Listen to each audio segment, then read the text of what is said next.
Bien, cette semaine, nous avons le plaisir de recevoir Harry Zarouk, qui est directeur général de Oracle France, donc depuis juillet dernier, mais qui est aussi responsable, directeur de l'infrastructure cloud depuis 5 ans chez Oracle, donc il connaît bien cet environnement-là. Alors, Harry Zarouk, bonjour. Bonjour. On va commencer déjà par votre actu de la semaine, enfin en tout cas de la semaine passée. Quels sont l'événement ou les événements qui ont retenu votre attention plus particulièrement? J'en retiendrai 3. Le mois d'octobre a consacré donc le dépassement de l'Internet mobile sur l'Internet fixe, donc plus de consommation sur Internet depuis un smartphone ou une tablette que depuis un ordinateur.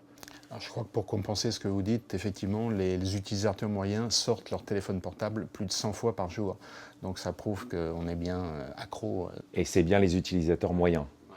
Voilà, donc quand on est connecté toute la journée sur ses mails, on considère aujourd'hui que la transformation digitale est complètement lancée et que la mobilité est un point clé de cette transformation. Les entreprises devront d'ailleurs s'y adapter. Donc ça, c'est un révélateur important sur le mois d'octobre. Un deuxième point d'actualité que je trouve intéressant, c'est la Banque publique d'investissement, BPI, qui encourage davantage les entreprises PME-PMI à se moderniser. Comment? Alors c'est un vaste programme lancé en 2013, mais là on voit une accélération, en proposant donc des crédits sans garantie, jusqu'à hauteur de 5 millions d'euros, sans garantie sur la société ou le patrimoine de l'entrepreneur. Et je trouve ça très bien. Le dernier point d'actualité, demain, il y a le Digital Day d'Oracle. Il y a aussi, paraît-il, une élection outre-Atlantique. Et c'est le piratage des mails d'Hillary Clinton, qui nous rappelle quand même qu'à l'heure de la donnée, de la capitalisation de la donnée, la sécurité est job one. Ok, alors je vous confirme bien, effectivement, demain c'est l'élection outre-Atlantique, ça c'est sûr, et c'est aussi le Digital Day, on aura l'occasion d'en parler un petit peu après.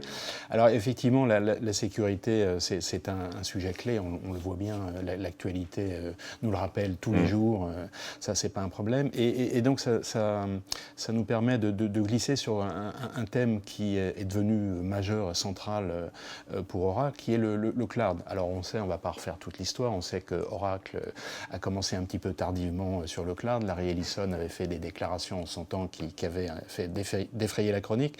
Donc maintenant, vous êtes à 100% orienté sur le cloud. Est-ce que vous pouvez, et puisque vous, ça fait 5 ans que vous vous occupez de cette thématique, donc vous la connaissez particulièrement bien, est-ce que vous pouvez nous expliquer comment cette stratégie cloud se décline en France et quelles sont les prochaines étapes que vous allez mettre en place pour que tout ça se décline parfaitement sur l'Hexagone? Alors Guy, vous évoquez le fait qu'on était un petit peu en retard. Le but, c'est surtout d'éviter un faux départ et, comme dans toute course, d'être présent à l'arrivée. Alors, on connaît tous le livre et la tortue. Voilà, exactement. Alors, ça fait quand même 10 ans que la transformation d'Oracle vers le cloud est engagée, à peu près une dizaine d'années. Au travers de quoi? De la modernisation de toutes nos solutions applicatives dans le cloud, mais également par le rachat au fil des années de solutions matérielles et logicielles qui nous permettent aujourd'hui de constituer un portefeuille très complet de solutions disponibles à la fois chez le client, on-premise, ou directement dans le cloud, puisque c'était une condition impérative pour notre management à Redwood de proposer une solution réversible.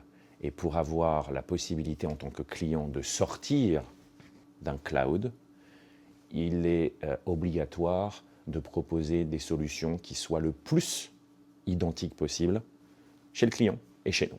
Donc la réversibilité était un impératif catégorique. Donc finalement, c'est un peu le pendant du cloud hybride qui permet justement d'associer deux solutions et de jouer sur l'un et sur l'autre en fonction des... Et c'est la stratégie d'Oracle. C'est proposer donc une solution de cloud hybride. Pourquoi?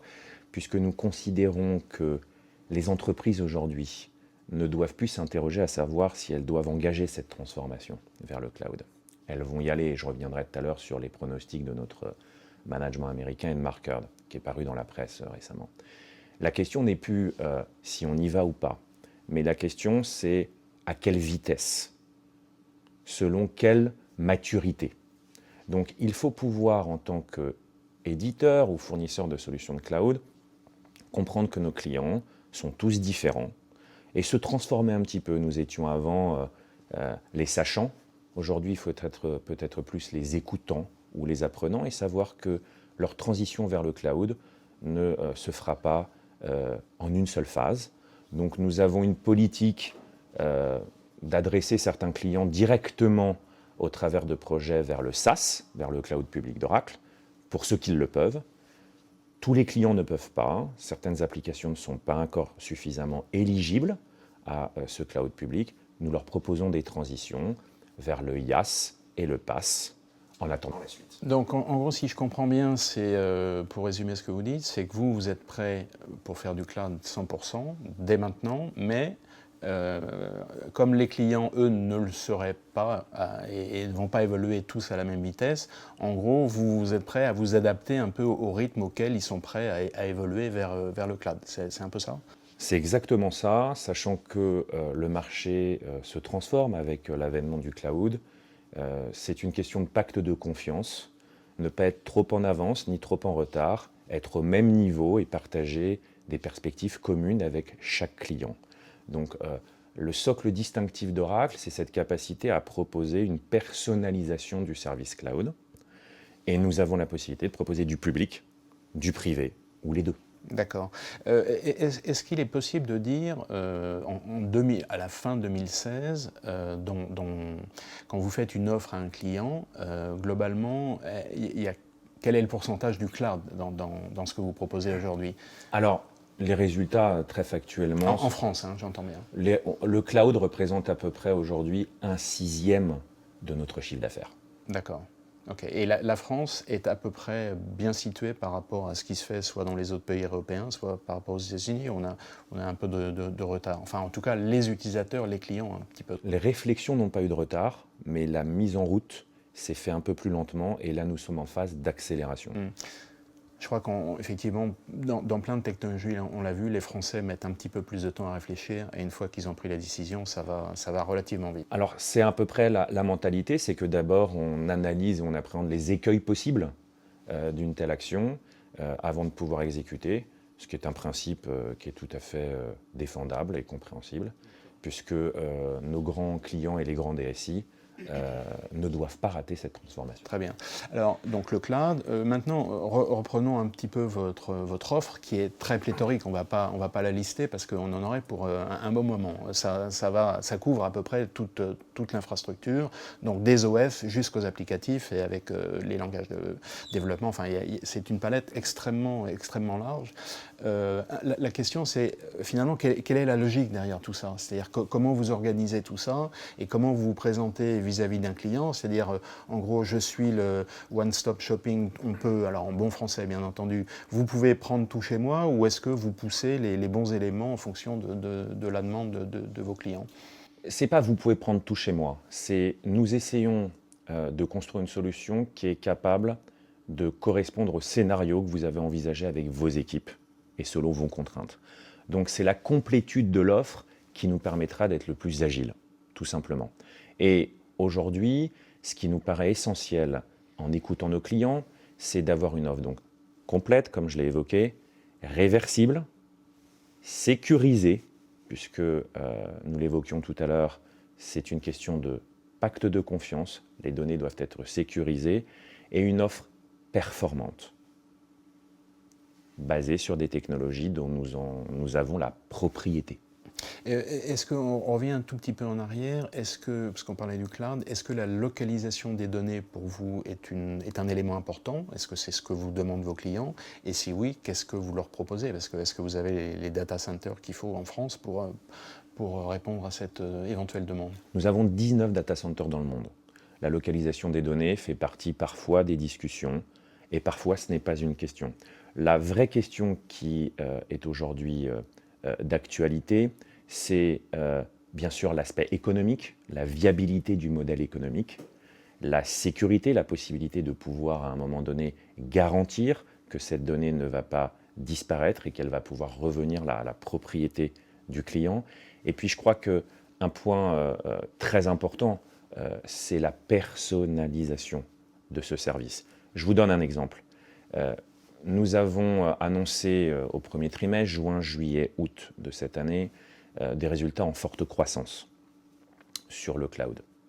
À peu près 1 milliard de dollars de revenus sur le premier trimestre, ce qui correspond à une croissance de 77% d'une année à l'autre.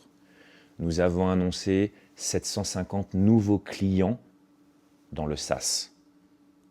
Eh bien Guy, sur ces 750 nouveaux clients, 350 n'étaient pas des clients Oracle.